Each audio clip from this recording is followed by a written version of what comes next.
شعر میں مطلب کون کون سی خوبیاں ہونی چاہیے، مطلب کس معیار پہ ہم کہیں گے کہ یہ معیاری شعر ہے؟ مختصر بات تو اتنی ہی ہے کہ شعر جو ہے وہ شعر ہو.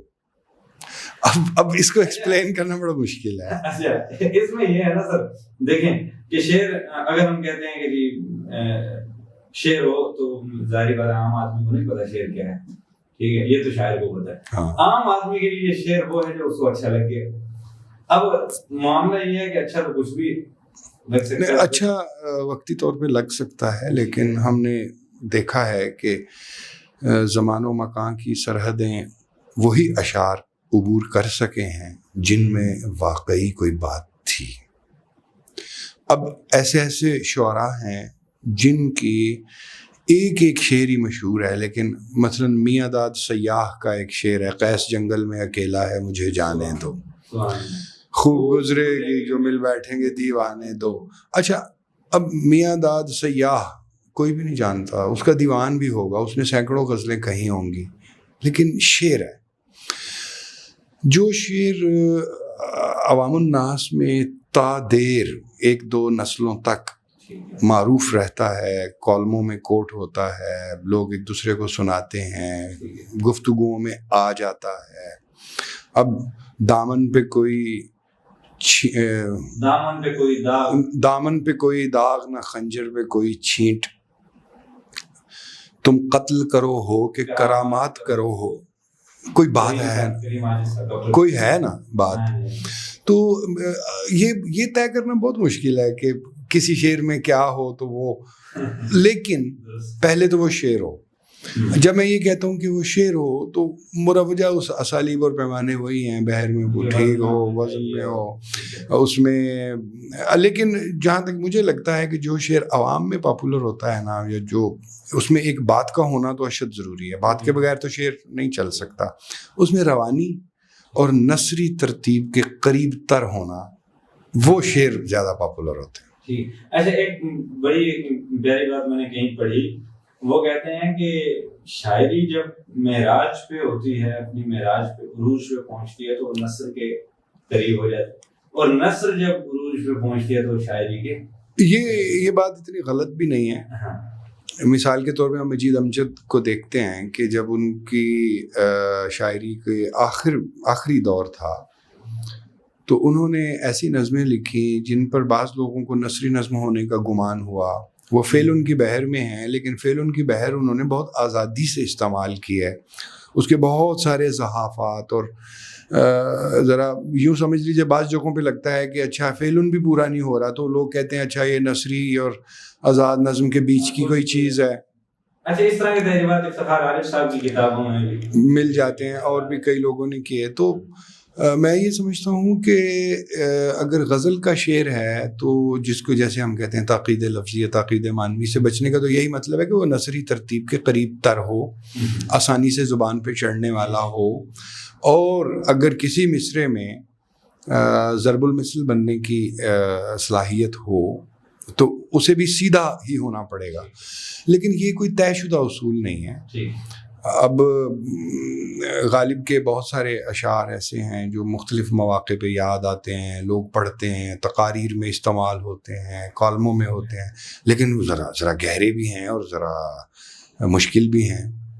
اب غالب کا ایک شعر ہے کہ لطافت بے کثافت جلوہ پیدا کر نہیں سکتی. یہ پورا مصرع ایک کہہ لیں کہ لطافت بے کثافت جلوہ پیدا کر نہیں سکتی، چمن زنگار ہے آئینہ باد بہاری کا. اب شعر تو بہت اعلیٰ ہے، اور لیکن اس کی سطح جو ہے وہ عام آدمی سے بہت اوپر کی ہے. آج کل یہ لوگ اس طرح کی شاعری پریفر نہیں کرتے. آج کل لوگ آسان دو طرفہ معاملہ ہے، عوام بھی اسی طرح کی چیز مطلب کرتے ہیں، شاعر بھی ظاہری بات ہے عوام کے لیے لکھتے ہیں. جی اچھا سر، آپ نے باتوں میں ایک نئی صنف، نئی تو نہیں اس طرح سے کہیں گے، ایک نسبتاً نئی غزل کی نسبت اور نظم کی نسبت، آزاد نظم اور رافع بند یا جو بھی دیگر اصناف ہیں ان کے بعد آنے والی نثری نظم، اچھا اس پہ ہم کچھ بات کرتے ہیں کہ آپ کیا نثری نظم کے قائل ہیں؟ جی کہ آپ مطلب، اور جس طرح ایک سینئر ہے انہوں نے کہا ہے کہ بھائی ہم تب نثری نظم کے شاعر کو شاعر مانیں گے جب وہ وزن کے رستے سے ہو کے آئے گا. ایک رائے یہ بھی ہے. ٹھیک ہے، تو آپ کی اس میں کیا رائے؟ میرے خیال میں شاعری جن بنیادوں پہ کھڑی ہوتی ہے وہ اظہار سے، زبان کے استعمال سے متعلق ہیں. اصل میں نا سوال بنیادی پتہ کیا ہے، جو دو طرح کی آراء پائی جاتی ہیں. کچھ لوگ جو ہیں عروض کو شاعری ہونے کا لازمہ تصور کرتے ہیں. ٹھیک ہے. کچھ لوگ کہتے ہیں عروض شاعری کے لیے اضافی چیز ہے. اصل فرق یہ ہے رائے کا. اچھا، اضافی یعنی لازمہ ہونا اور یا اضافی ہونا یعنی ہے یا نہیں؟ لازمہ یہ ہے کہ عروض نہیں تو شاعری ہی نہیں ہے. ٹھیک ہے. ایک رائے یہ ہے. دوسرے کہتے ہیں کہ بھی ہو سکتی ہے اور عروض کے ساتھ بھی ہو سکتی ہے، یعنی اضافی چیز ہے. ہو تو ٹھیک ہے، نہ ہو تو بھی ٹھیک ہے. اب دونوں طرف مثالیں موجود ہیں. دونوں طرف ابھی وہ جو یہ کہتے ہیں کہ عروض ہو تو یہ نہیں سمجھا جا سکتا کہ شاعری 71 72 73 74 ایک مصرع ہو گیا، 75 76 77 78 دوسرا مصرع ہو گیا، تو کیا یہ شاعری ہے پھر؟ کیونکہ عروض تو پورے ہیں. اب میں آپ کو بتاتا ہوں اپنی رائے. ہمارے سامنے پابند شاعری، عروضی شاعری بہت ساری آتی ہے جسے ہم کہتے ہیں یہ شاعری نہیں ہے. اور ہمارے سامنے بغیر عروض کے، اسے ہم غیر عروضی شاعری کہہ لیتے ہیں. غیر عروضی شاعری ایسی آتی ہے کہ میں کہتا ہوں یہ شاعری ہے. عہد نامہ قدیم، جسے عہد نامہ عتیق بھی کہتے ہیں، اولڈ ٹیسٹامنٹ، بائبل کا ایک حصہ اولڈ ٹیسٹامنٹ، اس میں جیسے آپ خروج کا باب پڑھیں، غزل الغزلات کا باب پڑھیں، اس میں ایوب ایک چیپٹر ہے وہ پڑھیں، آپ کہتے ہیں تو شاعری ہے. اور اس سے بہتر اب کیا شاعری ہوگی؟ اب ایک ایک صفحے میں نے پڑھتے ہوئے یہ محسوس کیا، یہ میرے دل کی آواز تھی کہ اس کے ایک صفحے پر 100 نظم ہے. ایک صفحے پر 100 نظم ہمیں نظر آتی ہے. تو اچھا، حالانکہ وہ غیر عروضی ہے، وہ سارے کا سارا غیر عروضی ہے. ابھی نصیر احمد ناصر، علی محمد فرشی جو ہمارے عہد کے ہیں، افضال سید صاحب، کیا بات ہے. مطلب آپ ان کی نثری نظم پڑھیں تو آپ کہتے ہیں یہ شاعری ہے. دوسری طرف آپ عروضی شاعری پڑھ کر کہتے ہیں یہ کیا شاعری ہے، یہ تو شاعری ہی نہیں ہے. اب یہاں سے آپ کو نقطہ ملے گا کہ شاعری ہونا ضروری ہے، چاہے عروض میں ہو تو چاہے عروض کے بغیر ہو، شاعری ہونا ضروری ہے. مجھے نا ذیشان ساحل کا نام ضرور لینا چاہیے. وہ نثری نظم میں ایک با کمال شاعر گزرا ہے، کراچی سے ان کا تعلق ہے. جیسے سارا شگفتہ ہیں، جیسے احمد ہمیش، قمر جمیل. جی، کچھ لوگوں کا خیال ہے کہ احمد ہمیش صاحب نثری نظم کے بانی ہیں، خود ان کا بھی یہ دعویٰ تھا. دوسری طرف قمر جمیل صاحب تھے ایک، ان کا بھی یہ دعویٰ تھا کہ میں بانی ہوں، شروع میں نے کی ہے. تو چلیے کوئی بھی بانی ہو، لیکن بانیان تھے دونوں. تو مخصوص ٹرم ہے، ہاں، بانی نے یہ کہا تو بانی نے ہوگا. تو مجھے لگتا ہے کہ اچھا، آج کل میں نے فیس بک پہ نسیم خان کی نثری نظمیں پڑھی، پچھلے دنوں بڑا، باوجود اس کے کہ وہ بڑا واشگاف لکھتے ہیں، بڑا بولڈ لکھتے ہیں، انسانی بدنی حوالے سے. وہ ایک اور شاعر بھی نوجوانوں میں، صفی سرحدی. ہاں جی، صفی سرحدی، وہ بھی اہم ہے. تو اچھا، ایک غلط فہمی سی آ گئی ہے کہ لوگ یہ سمجھتے ہیں کہ شاید نثری نظم ہے صرف اور صرف کچھ بدنی جنسی معاملات کے لیے مخصوص صنف ہے. کیونکہ اگر ہم 10 نثری نظمیں پڑھیں تو شاید 9 جو ہیں وہ اس تاثر کو ختم ہونا چاہیے.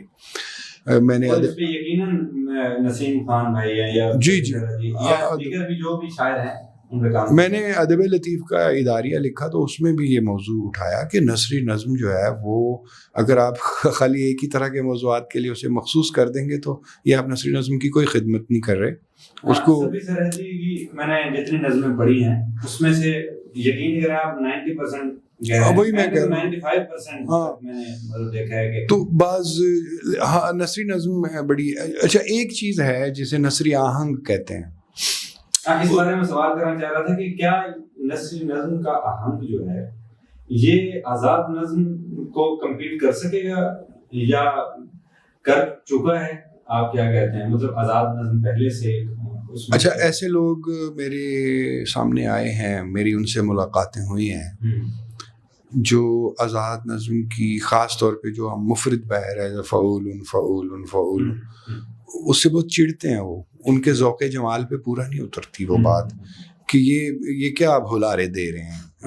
اچھا اور دوسری طرف انہیں نثری نظم جو ہے انگریزی کی بھی اور اردو کی بھی وہ بہت پسند آتی ہے کیونکہ اس کا ایک اپنا ردھم ہوتا ہے, ایک اپنا آہنگ ہوتا ہے. اس آہنگ کی پہچان بہت ضروری ہے, یعنی وہ روانی ہے, وہ فلو ہے, وہ ردھم ہے, وہ آہنگ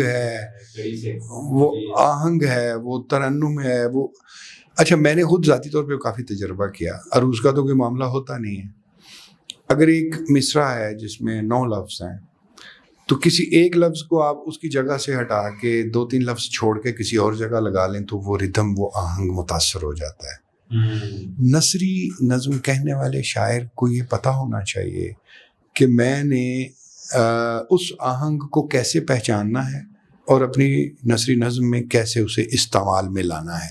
مجھے نصیر احمد ناصر اس معاملے میں کافی بہتر یعنی کہہ لیجیے کہ ماہر لگتے ہیں تستیر والے, کہ وہ جب نثری نظم کہتے ہیں وہ اتنی کومل, اتنی سبک, اتنی رواں ہوتی ہے کہ آپ پڑھتے چلے جاتے ہیں, کہیں جھٹکا دھچکا نہیں لگتا آپ کو. ذیشان ساحل کی بھی ایسی ہی ہے نظم. نثری نظم کے بارے میں یہ سمجھتا ہوں کہ اگر تو اس میں شاعری ہوئی ہے تو وہ شاعری ہے, چاہے عروض نہیں بھی ہے. ظاہر ہے نثری نظم میں عروض نہیں ہوتے, اور اگر شاعری نہیں ہوئی تو بے شک وہ عروض میں بھی ہے, وزن میں بھی ہے, تو ہم کہیں گے شاعری نہیں ہوئی, جس کو آپ اسٹیٹمنٹل پوئٹری کہہ رہے تھے. تو فرق جو ہے وہ یہ ہے کہ شاعری اور شاعر وہ بات کرنے کا ایک ڈھنگ ہے, ایک زاویہ ہے, اور وہ بات کرنے کے لیے ہم وہ تمام شعری وسائل استعمال کرتے ہیں جو دنیا بھر کی شاعری میں استعمال ہوتے ہیں. ہم نثری نظم کو یکسر یہ کہہ کر جس میں عروض نہیں ہے تو یہ شاعری نہیں ہے ایسے نہیں کہہ سکتے. دیکھیے حضرت احمد بن قاسمی کا رسالہ تھا فنون, اور وزیر آغا کا رسالہ تھا اوراق. فنون میں بھی نثری نظمیں چھپتی تھیں لیکن وہ نثر پارے کے نام سے چھپتی تھیں. اس کو عنوان باندھتے تھے احمد بن قاسمی صاحب نثر پارے, یعنی وہ اس کو نثر کی ذیل میں رکھتے تھے, اور خود انہوں نے کہیں لکھا بھی ہے کہ میں اس کو نثر کی ایکسٹینشن مانتا ہوں, نثر کی توسیع تصور کرتا ہوں. اور وہ چھاپتے, اہم بات یہ ہے کہ جو نثر پارے وہ فنون میں چھاپتے تھے وہ سطروں کو پہلو بپہلو رکھ کر چھاپتے تھے, جیسے نثر میں سطریں ہوتی ہیں. ٹھیک ہے. دوسری طرف اس طرح کے سربت کے کلیات میں بھی ہمیں کچھ ملتے ہیں. اچھا اگر دوسری طرف ہم اوراق کی طرف آتے ہیں, وزیر آغا صاحب وہ نثری نظم چھاپتے تھے تو اسے نظم کے انداز میں چھاپتے تھے, لائنیں اوپر نیچے رکھ کر. اب یہ کتنا بڑا فرق ہے دونوں کے نقطہ نظر میں, اور اس سے نظریہ بھی سمجھ آئے گا. احمد بن قاسمی صاحب کا تو ایک قول بہت مشہور ہے, وہ میں دہرا دیتا ہوں. وہ فرماتے ہیں کہ شاعری ہوتی ہے, نثر ہوتی ہے. یہ نثری شاعری یہ کیا چیز ہوئی؟ وہ مابہ الامتیاز جو ہے نثر اور شاعری کا, وہ عروض کو تصور. پرانا ایک واقعہ یاد آ گیا, دبئی مشاعرہ. ایک خاتون تھی, انہوں نے کہا تھا کہ میں نہ میں غزل کہتی ہوں نہ میں نظم کہتی ہوں, میں غزم. تو یہ خیر اس کے لیے تو غزل مسلسل ہے ہمارے پاس. ایک غزل مسلسل وہ ہوتی ہے جس میں تو وزن وہ تو ہوتی غزل ہی ہے, لیکن چونکہ ایک شعر کا موضوع و مضمون اگلے شعر کے ساتھ منسلک ہوتا ہے، اس لیے اسے ہم غزل مسلسل کہتے ہیں۔ غزل کے اندر اگر آ جائے تو قطع کر کے بھی جی وہ بھی اب اس کو اگر 3-4 اشعار ہوں یا 2 اشعار ہوں جن کا آپس میں جڑ کر مفہوم بن رہا ہو تو اسے ہم قطع اوپر قاف لکھ دیتے ہیں۔ جیسے غالب کی بڑی معروف غزل ہے جس کی ردیف ہائے ہائے ہے، وہ غزل مسلسل ہے۔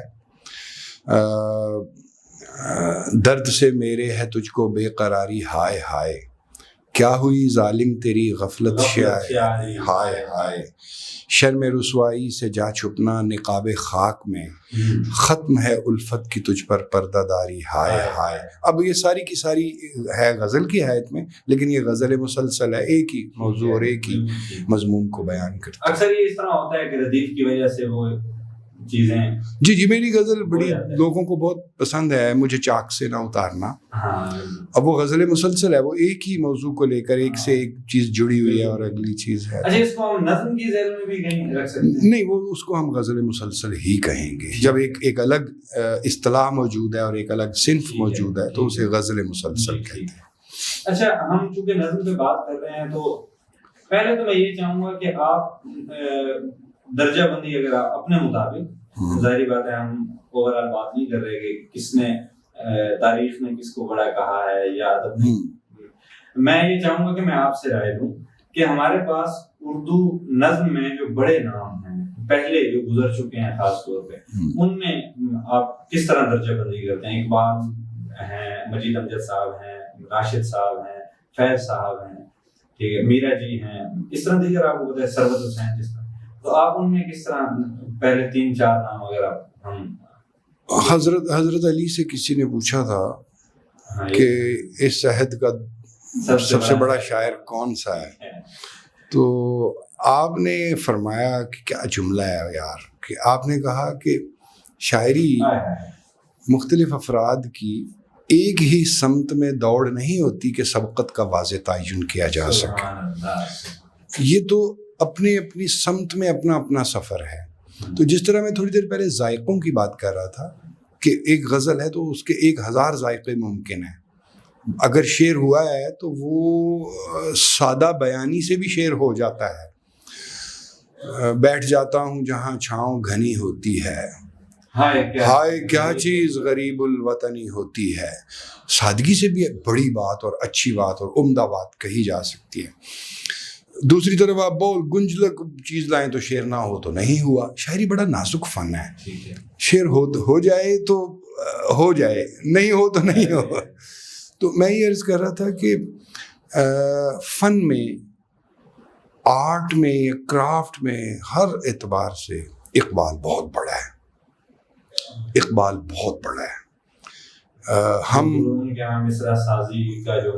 زبان کا استعمال، دروپست، مصرے کی بندش، الفاظ کی جو نشست و برخاست، وہ تو جو لوگ جانتے ہیں وہ تو سر دھنتے ہیں۔ وہ اس حد تک خیال کرتا ہے اقبال کے ایک پیش کو بھی اگر وہ دانائے سبل ختم الرسل مولائے کل جس نے، وہ ایک پیش کو بھی ملاتا ہے، اور باقی اور بھی بے شمار اس کی باتیں ہیں۔ مجھے لگتا ہے کہ اقبال کے بارے میں جو ہے نا، ہمارے اکثر جو شاعر طبقہ ہے، ہم دیکھتے ہیں کہ انہوں نے پڑھا ہے یا نہیں پڑھا، وہ اقبال کے خلاف ہیں۔ اچھا یہ ایک فیشن کی صورت بن گئی، ایک رواج بن گیا ہے۔ بہت سارے لوگوں نے اقبال کی جو فکر ہے، جو ان کا فلسفہ ہے، ان پر گرفت کی ہے، تنقید کی ہے، اختلاف کیا ہے، کوئی بات نہیں، کیا جا سکتا ہے۔ ان کے اپنے بیٹے جاوید اقبال نے اپنی کتاب اپنا گریباں چاک، اس میں ایسے ایسے سوال اٹھائے ہیں، ایسے ایسے سوال اٹھائے ہیں۔ چلیے میں ایک سادہ سا سوال میں اٹھا دیتا ہوں۔ کبھی اے نوجوان مسلم تدبر بھی کیا تو نے، وہ کیا گردوں تھا تو جس کا ہے ایک ٹوٹا ہوا تارا۔ پہلے مصرے کے پہلے ہی 2-3 الفاظ میں اقبال نے اپنی آڈینس کو محدود کر دیا ہے، نوجوان مسلم کہتے ہیں، ایک مسلم اور ایک نوجوان۔ تو اس کا جب خطاب ہی، اچھا کچھ نظمیں ایسی ہیں خطاب بہ نوجوانان مسلم، اس طرح نظموں کو عنوان ہی اس طرح ہے۔ تو اقبال نے ایک طرح سے یوں کہہ لیجئے کہ اپنی شاعری کو مسلم امہ کے ساتھ مختص کرنے کی کوششیں کیں، اور اس نے اسے قرار دیا۔ کوئی اسے اس کی محدودیت تصور کرے، کوئی اسے اس کی اسپیشلائزیشن، کوئی اس کی ترجیح بھی ہو، کوئی ایسی بات نہیں، ان کی فکر سے اختلاف کریں، لیکن اقبال کی ایستھیٹکس، اقبال کی لنگوسٹکس، اقبال کی جو پوئٹک ایکسپریشن کی جو رفت ہے، بلندی ہے، اس کو کوئی نہیں پہنچ سکتا۔ ہم دیکھیں تو اقبال نظم میں ہی، دیکھیے اقبال نظم میں بھی بہت بڑا ہے، اقبال غزل میں بھی بہت بڑا ہے۔ اچھا، اقبال نے غزل کا ایک ایسا لہجہ، ایک ایسا اسلوب دیا جو صرف اور صرف اقبال سے مخصوص ہو کر رہ گیا۔ وہ یہ کہ اقبال نے غزل میں بھی بتایا کہ میں اقبال ہوں، اور اقبال نے نظم میں بھی بتایا کہ ابھی ان کی جو بہت مشہور نظم ہے مسجد قرطبہ، اب آپ دیکھیے کہ اس میں جو بحر انہوں نے استعمال کی، جو تراکیب انہوں نے بنائی، اور جس طرح کے مضامین باندھے، اب وہ رفت کا اور فن کی بلندی کا اور فکر کی بلندی کا ایک الگ ہی معیار ہے۔ میں اقبال کو نہایت اہم شاعر مانتا ہوں۔ عظیم کا لفظ جس شاعر کے ساتھ آ سکتا ہے، عظیم کا لفظ آج کل نا بڑے غیر محتاط انداز میں بھی لوگ استعمال کرتے ہیں، تو میر، غالب، اقبال، اچھا نون میم راشد عظیم نظم گو، ان کے ساتھ عظیم کا لفظ جچتا ہے۔ مجید امجد عظیم نظم گو، جچتا ہے لفظ۔ ہر شاعر، مجھ سے اگر آپ پوچھیں تو شاعری کے ایک خاص رنگ اور ایک خاص اسلوب میں فیض احمد فیض کے لیے بھی عظیم کا لفظ استعمال کرنا مناسب سمجھوں گا۔ تو عظیم شاعر ہونا جو زمان و مکان کی حدیں پار کر جائے، جو 4-6 نسلیں 50-100 سال کا عرصہ عبور کر جائے اور متعلق رہے، غالب عظیم شاعر ہے۔ اچھا، تو اقبال اور مجید امجد آپ نے بھی ڈسکس کیا، یہ دو بڑے نام ہیں، تو ان دونوں میں استعاراتی نظام کے حوالے سے آپ کس کو ایک بڑا نام سمجھتے ہیں دونوں میں سے؟ دونوں کے استعاراتی نظام مختلف ہیں۔ نظم اقبال نے تو پابند نظم لکھی، ٹھیک ہے، مجید امجد نے آزاد نظم لکھی، پابند بھی لکھی، پابند بہت تھوڑی لکھی، اور اپنے عمر کے آخری دور میں ایک ایسی نظم لکھی جو بہت آزادی کا مظاہرہ کرتی ہے، اور وہ کہیں کہیں ہمیں لگتا ہے کہ وہ نثری نظم کے قریب جا رہی ہے۔ اب یہ دیکھیے 3 ادوار ہیں ان کے۔ اب پہلی جو کتاب تھی مجید امجد کی، اس میں فکر کی پرواز دیکھیں کہ خدا ایک شب رفتہ، خدا ایک اچھوت ماں کا تصور، نظم کا عنوان ہے۔ کیسی اس نے بات کی ہے کہ خدا کا تصور جو ہے وہ مختلف لوگوں میں مختلف انداز میں پرورش پاتا ہے۔ اچھا، اقبال جو ہے وہ فلسفے، فکر اور مسلم نشاط ثانیہ اور مسلم امہ، اس کے فکر کے بنیادی زاویے یہی رہے، چاہے وہ جاوید نام فارسی شاعری ہو، چاہے وہ اردو شاعری ہو۔ اس کے علاوہ بھی ظاہر ہے کچھ رومانوی چیزیں ملتی ہیں ہمیں ان کی غزلوں میں، جو ہے وہ اب جیسا میں عرض کر رہا تھا کہ غزل بھی ان کی بالکل الگ ہے۔ جنہیں میں ڈھونڈتا تھا آسمانوں میں، زمینوں میں، شاعر جو ہے، شاعر نے تو اپنی بات بھی تو کرنی ہے، ہاں کہیں نہ کہیں اس سے ہو جاتی ہے وہ جتنا مرضی ہے۔ تو میں یہ کہوں گا کہ مجید امجد بلا شبہ اپنے استعاراتی نظام میں، اپنے اظہار میں، زبان کے استعمال میں، بڑی نظم کہنے میں ہمارے ایک عظیم نظم گو ہیں، لیکن اگر دونوں کا بحیثیت ایک شعری شخصیت کے تقابل کیا جائے تو اقبال بڑے ہیں۔